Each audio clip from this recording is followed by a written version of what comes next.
and welcome to Guelph GradCast, the only podcast dedicated to bringing you real conversations with real University of Guelph grads. As always, I'm your host, Ryan, and today I'm joined by Shanelle Thevarajah. Shanelle graduated from the University of Guelph in 2019 with a Bachelor of Arts and Sciences degree, minoring in Zoology and Family and Child Studies. A unique program which, to quote one of, if not, the most influential pop stars of the early aughts, Hannah Montana, the program gave her the best of both worlds, allowing her to find work that operates in the happy space between science and social science. She's worked with the Denver Zoo, the National Park Service, and is currently working towards her PhD at the University of Connecticut. Welcome to the podcast, Shanelle. How are you? Good. Thanks for the welcome. I'm great. How are you? Not bad. So, an arts and sciences degree is kind of unique in its sense. So what was it that attracted you to the program, and then also why Guelph itself? Yeah, I am from the States. I grew up in the States. I was born in Montreal, but lived most of my life in Colorado. So when I was applying to schools and universities, I was interested in coming to Canada, and I wanted to fall somewhere in Ontario. I had some extended family there, and they actually gave me a bunch of those kind of like college packets that you get at like college fairs. So my aunt went out and grabbed a bunch for me, and I went through them, and Guelph really did stand out to me as just one of the top ones. I don't know if it was just like the energy from the materials that I had, but I was just really interested. And then the arts and science program, for someone that was uncertain what they wanted to do long term, I definitely knew I didn't want to be in veterinary science. I just like can't deal with blood and needles and stuff, but I really liked animals, and I also thought I wanted to go into teaching. So it was kind of this toss up of what should I major in, and because I was able to find this program, I thought, well, I can kind of explore both, and then if I need to switch into one or the other, I could. So it was kind of that flexibility that offered me the space to really dive into both and then see where that took me. And then once you kind of got here, what was your experience? Was it like what you expected? Was there any surprises? Yeah, I met some of my closest friends in the arts and science program actually, so it was great to be kind of in with each other. None of us had the same combination of minors as expected. I think all of us were in the same boat of we're not sure which one we were more leaning towards, but we ended up really loving just the flexibility of it. I really liked the program because I think it made me a better science communicator, which was really important when I was working with students, and even now, like it's been so long. It feels maybe a little bit longer than it actually is since I was in Guelph, and I've been using those skills even in positions now. I teach like curriculum about science to high schoolers and also like the general public too. So sometimes if people don't know the topic that you're talking about, you have to like shift it in a different way, and I do that regularly in the positions that I've held since graduation. So I'm really grateful that I had those skills from those program specific courses that were required that really taught you how to bridge the gap between like the public and science. And I think that was a very unique aspect of the program. And I think that's really that is what sticks with me even now.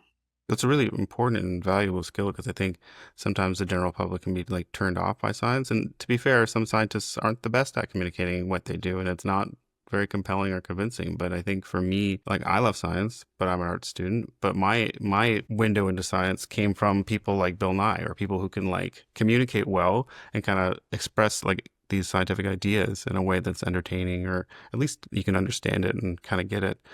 And kind of what was the thought process in terms of the minor that you chose? Because you get choice of two, and you chose zoology and family and child studies, which I have a 2-year-old, and it makes sense. Yeah.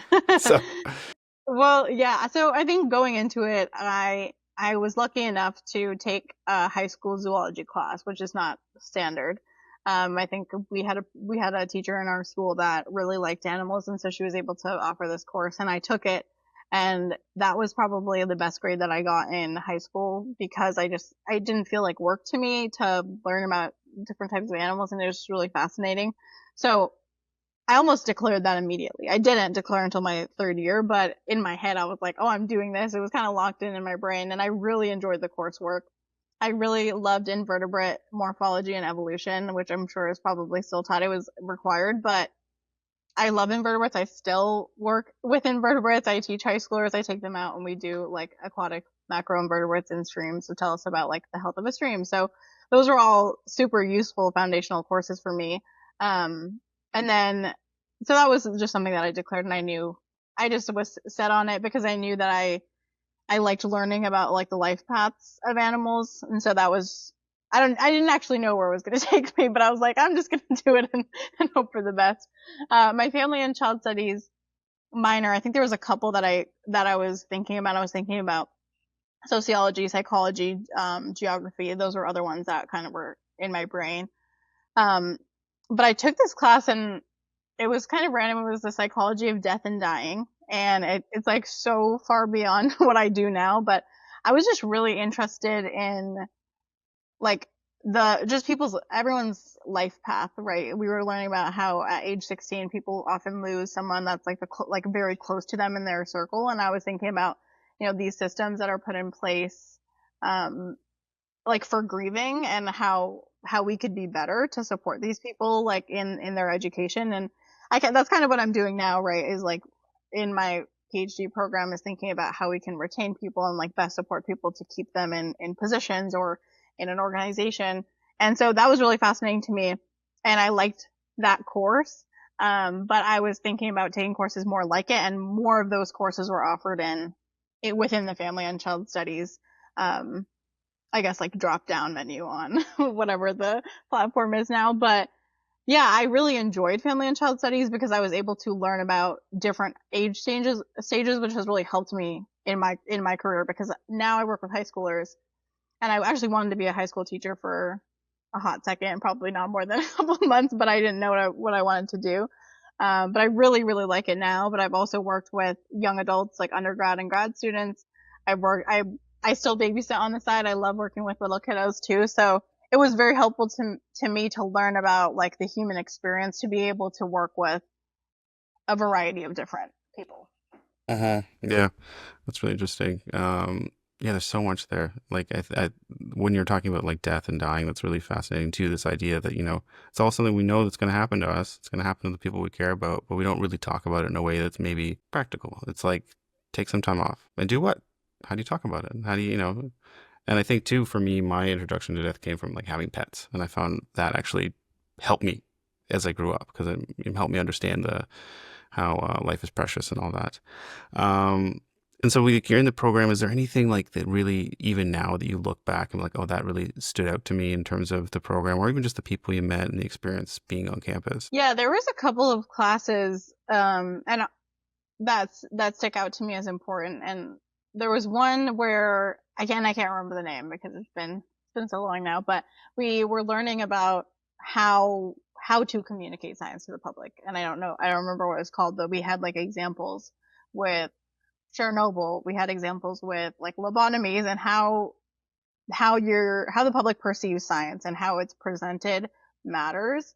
And I think that really stuck out to me, because after that I was thinking about science communication, and that was something that I had mentioned in my Denver Zoo interview. And just now I was previously applying to Denver Zoo like a billion times, because I really wanted to work there when I was home for the summers.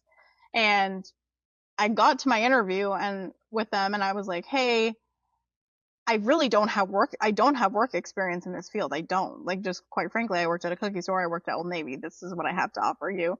But I am in these programs, and I have program specific classes that bridge the gap between science and society. I really think that really helps. That could help me in this position. And she was like, "That's awesome. You should like tell me more about that." So that stuck out, like to them, that stood out.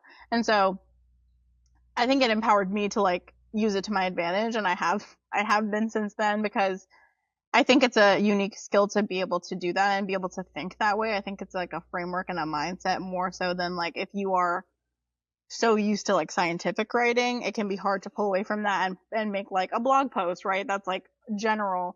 It can be hard to pull away from that, and like it could be just a shift. It's not impossible, but I think it made it easier to be able to have those courses where I'm really like considering what I'm putting forward and what I'm communicating, what I'm writing, what I'm saying, when I'm presenting material to people. There was also another course, and there was like an evolution course that was conflicting with my schedule, and instead I took a course about like nutrition, Mm. and I know nothing about nutrition. Like realistically, like that was not any of the courses that I took. And I ended up taking this nutrition course, and I loved it. I found it really interesting, but I also found it really interesting because of the way it was presented to me and the way that we talked about it. Like we talked about, oh, here are all these like nutritious foods. Here's why people don't eat them. They don't really know what to do with them. And so we had to come up with this project that kind of shifted like the science behind nutritious meals, and like why people aren't consuming these, and access. And that was really interesting too, because it was kind of like a proactive, like inaction, like solution oriented course where we were thinking about, okay, here's a problem that we're seeing, and here's a solution. And so that was also very interesting and helpful, because you're not always in a like a solution oriented mindset, especially if you don't know the material of like behind nutrition. But it offered me like, okay, here's a problem, like really like problem solve this, even, and like do your best, and then we're going to workshop it for the semester. So that was helpful. When you're communicating to the public and communicating science, what do you think is kind of the biggest hurdle for trying to get people, like what's the thing that you're often trying to overcome? But yeah, I think it really depends on the audience. With high schoolers engagement, like who cares? Like I'm like a scientist. I love animals. I love things crawling on me. I love seeing things. I love understanding.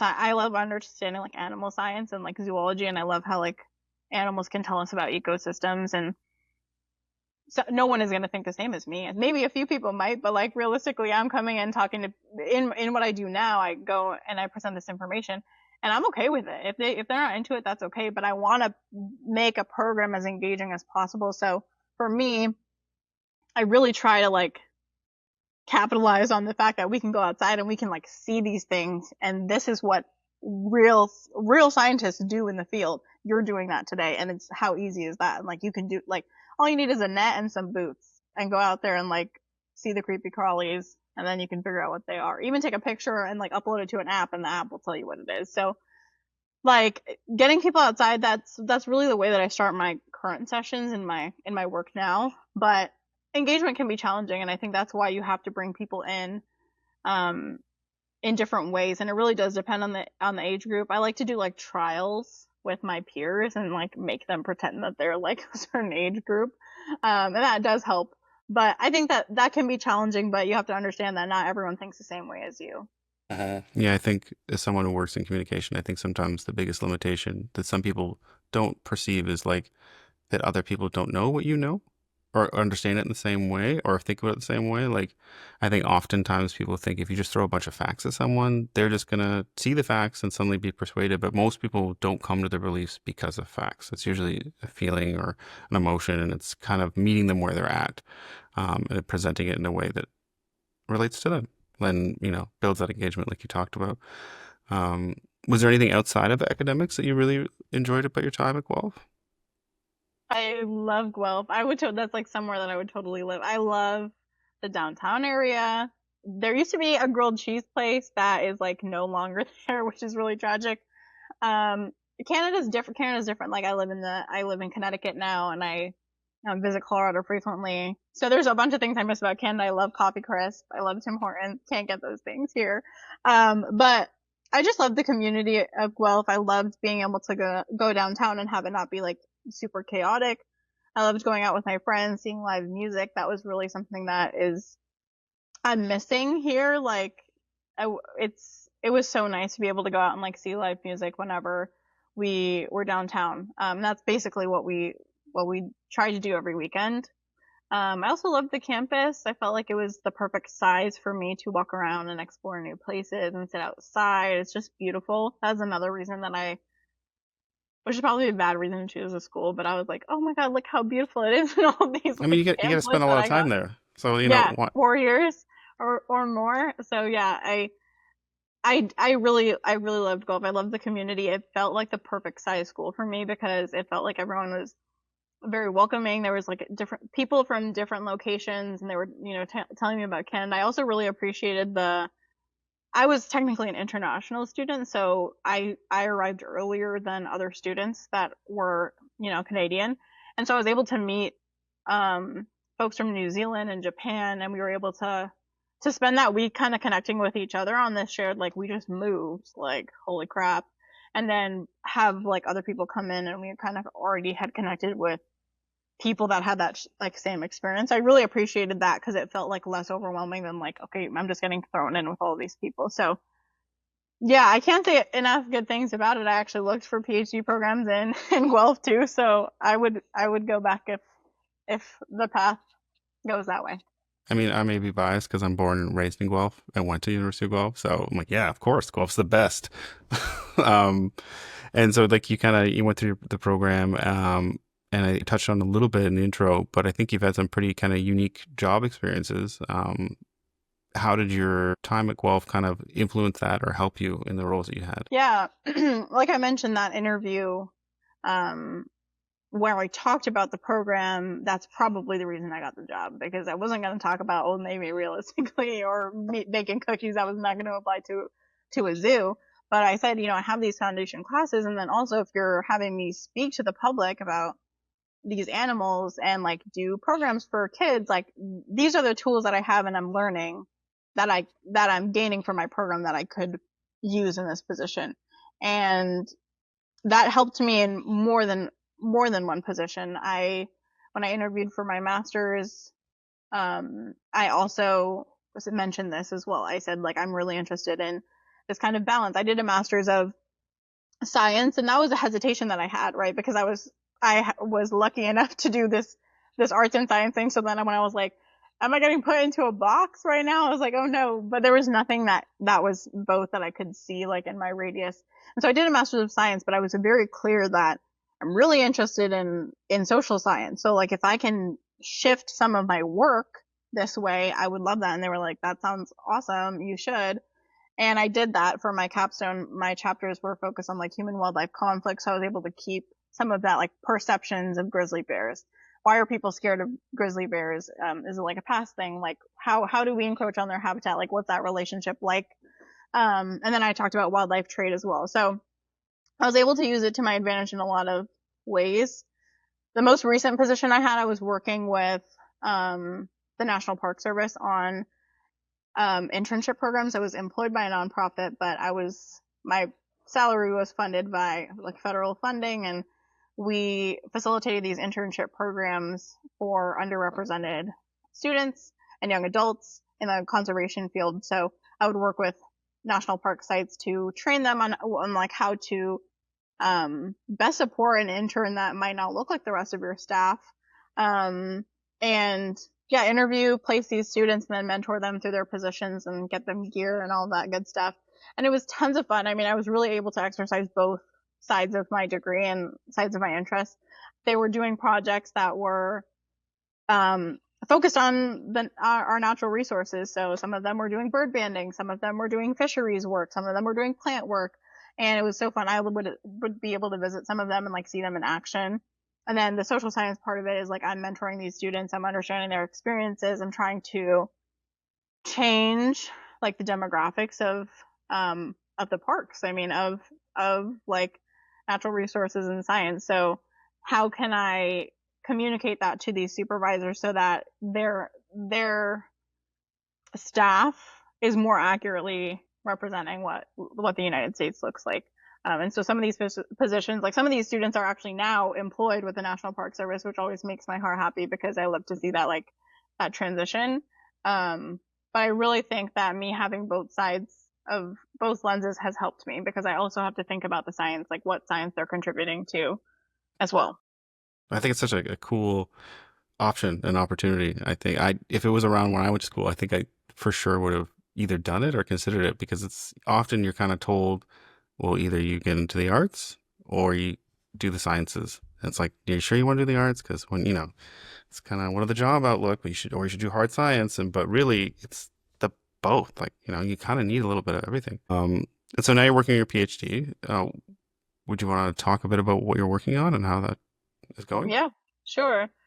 Yeah, I was applying to PhD programs for like a couple of years before I actually got this position, but my position now focuses on the involvement of underrepresented individuals in the natural resources workforce. So I'm studying kind of different life stages. So high school students, and then I study undergraduate students, graduate students, and then early, mid, and late career professionals that are either enrolled in in a program that they get engagement with natural resource sciences, or they maybe are employed already or pursuing a program like a degree program.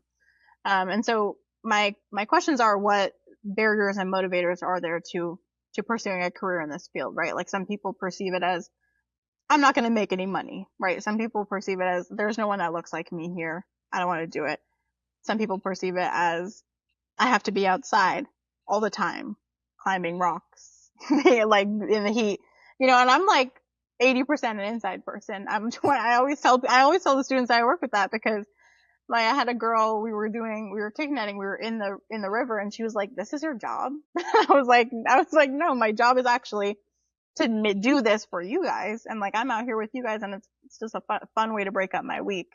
Um, and so I'm really interested in what sparks people's interest. Like, is it that you visited the national parks with your family when you were young and really enjoyed that experience because it was so peaceful? Or did you go to a program and you learned about macroinvertebrates and it really sparked your interest in this stuff? So learning about that, and then also learning about like retention pieces. So I'm really interested in the role of mentorship and how that influences someone's career path.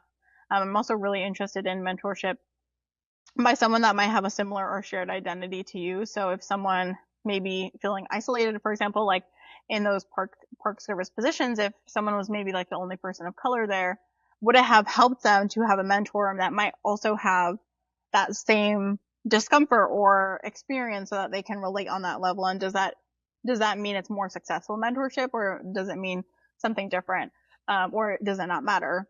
And so I'm really interested in that, because mentorship is often tossed around as this the best way to retain people and the best kind of tool to use to keep people in the field and support them. And so what does that look like? I think in a lot of these papers that I'm reading, it's like, oh, hopefully you have like a mentor that's available for you or kind. And I'm like, yeah, duh. Like, hopefully, I would hope so. But like, what beyond that, what does that mean to someone? Because sometimes you're being mentored by someone for 4+ years, and that's a long time if you don't like someone and you don't like their mentorship style. So I think it's really important to consider that before it's tossed around, or as it's tossed around, like how can we train our mentors to make sure that they are giving the most successful mentorship technique. So that's what I'm doing now. I do build culturally relevant curriculum for people. So I am using both sides of my degree, where I'm like thinking about this hard science, right? Like bio indices. We use bugs. We use tools that are outside to collect data and then take that and assess the health of a stream. But I'm not going to say that to a high school student. I'm going to show them the bugs, and I'm going to say, hey, all the bugs you caught, I made your bioindex score for you, and here's what it looks like. This is your drinking water. How do you feel about it? So that's different. I've switched it up, and I have to really think about how they're interpreting what I'm saying to them. So that's kind of how I use my degree now, but I'm really happy to have found this, because I'm able to kind of go back to this, my brain processing the science, and also like how to actually communicate it in the most effective way. Yeah, and I guess as someone too, like just for yourself, because you've done both, right? Like the way you understand science, you've had to kind of look through a different lens, as opposed to someone who's always been into science, only ever focused on science, and they have probably a very narrow view of how they communicate stuff. Or at least with you have both experiences. What are the kind of differences as you're looking at, because you talk about like different like age groups, so like maybe in elementary school or high school or even university. So what are kind of like the main, like obviously it's more complicated than that, but in terms of communicating things, what are some of the things you kind of do to engage with each one of those audiences? Yeah, for high schoolers, I really like them to be solution oriented. I think it's really hard to hear all this stuff and then just be like, okay, cool, like thanks for that. But I really like them to think. Like in my programs now, I Google what stream is this coming from? Like, where does this feed into? And if it feeds into their drinking water, I'm like, hey, we just sampled from your drinking water, and how do you feel about this score? Right? It ties this back into their community, and they're able to really think like, oh, whoa, we literally just went into my drink, like what's supplying my drinking water, and we found all these things, and that means it's good drinking water. That means it's not so great, like those types of things where they think critically and also can have that connection to their community. Younger kids, and I love them because they're so like just flabbergasted when they see certain things. But I really like to focus, like if they are enjoying their time in the field, I would like to keep them in the field and get them looking at things. It can be different. I'm not gonna say the word bio indices and explain it, but I can say like these bugs are used to tell us if our water is good. And it might look different, and it might be broken up into smaller sections. Even high schoolers for 3 hours when I'm talking at them. I mean, I get sick of myself talking for 3 hours, so I'm sure they get sick of me too. But breaking up that time to get time outside, I think is important. But with that comes like, if I'm putting people in a river, are they comfortable in a river? Like, like if I'm putting people in waders, can they swim if they fall into the river? Like, we need to also make sure people are having safe experiences outside, because that can be a deterrent to people. So I really try to ask about the audience that I'm presenting to. If I know what it's going to look like, I can kind of switch, depending. But I have, with the kids that I babysit, I have done macroinvertebrate collections, and we spent like an hour and a half just looking at the bugs. And I think that's fine if time allows for that. I want them to do that and like have fun outside. And then, maybe it's a casual conversation where I'm like, actually, what you were seeing crawling in there tells us about the water. Like, scientists use that. So if you liked it, you could, when you're old enough, you could volunteer and do that too. And you could do that for 3 hours if you wanted to, instead of me cutting you off. I think that's so valuable what you're doing, because I think, you can have all the resources. You could be at the best school, but if you have maybe a teacher that you just don't engage with, or maybe a teacher is just not that great, and then you kind of, you don't want to focus on that subject because you think you don't like it or you had a bad experience, and then, oh, I'm not into that, so I'm going to go this direction. And how many people are kind of lost in that because, like you said, like mentorship is really important in those, because so often you hear people, well, why did you pursue this career? It's like, oh, I had a really great teacher, or I had a cousin or a brother or someone you knew that, made you feel like that was something you could do or something you would be interested in. Um, so thinking of, I don't want to keep you too long. I know we've been talking for a little bit now, but thinking of mentorship and advice, what's one last thing, if you could, leave our audience with about your program or about University of Guelph, or just some kind of piece of advice? Yeah, I think if you're unsure about what you want to do, I think exploring is one of the best things that you can offer yourself, especially if you're coming from high school and have maybe had these pockets of interest and you're not married to anything yet. I mean, if you're pursuing something and you're gung ho about that, then great, I support you in that. But if you're unsure, like, why not explore things? Like, this is your time to really like think about what you want to do. And for me, I didn't want to be put into a box and then not be able to like maybe even take like X number of courses on something else. And so this program was really able to offer me the space to do that. And I actually, maybe the intent that I originally had was like, maybe I'll switch into one once I figure out what I want to do, but I didn't do that. I knew after my second year I didn't want to do that because I was having so much fun with like the spread of courses that I was able to take. And even if you are in one, like, take courses that make you like interest you and make you more marketable. For me, I have found this program to make me extremely marketable. Like I had mentioned before, I didn't have any work experience relating to my field of work and my study field. So I yapped about this program, and they were like, "Oh my God, that's so interesting. That's so cool. I wish I had something like that." And that really helped me get the positions that I have. And so don't be afraid to talk about school too. I mean, sometimes that's all you have, and you're giving like how your whole weeks to to like learning, and I think that that's also beneficial. And also just like if you're at the University of Guelph, enjoy your time. It's so beautiful. It's such a great place to be, and I'm sure you will miss it. So enjoy your time, explore around, and they will always be there for you. I sometimes pop in. I make the drive to Canada sometimes. I popped in recently. Oh, nice. Well, I want to thank you so much for taking the time to kind of talk with me today. I really appreciate it. I think these kind of conversations, especially hearing from you and this kind of really cool program. It like really goes a long way for students or just people in general.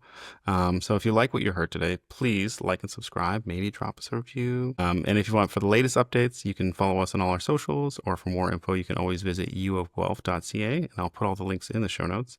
Our show's theme music is actually by another Guelph grad named Paige Rutledge, and we'll be back next time in your feed with another conversation with another amazing Guelph grad. So till next time, thank you so much.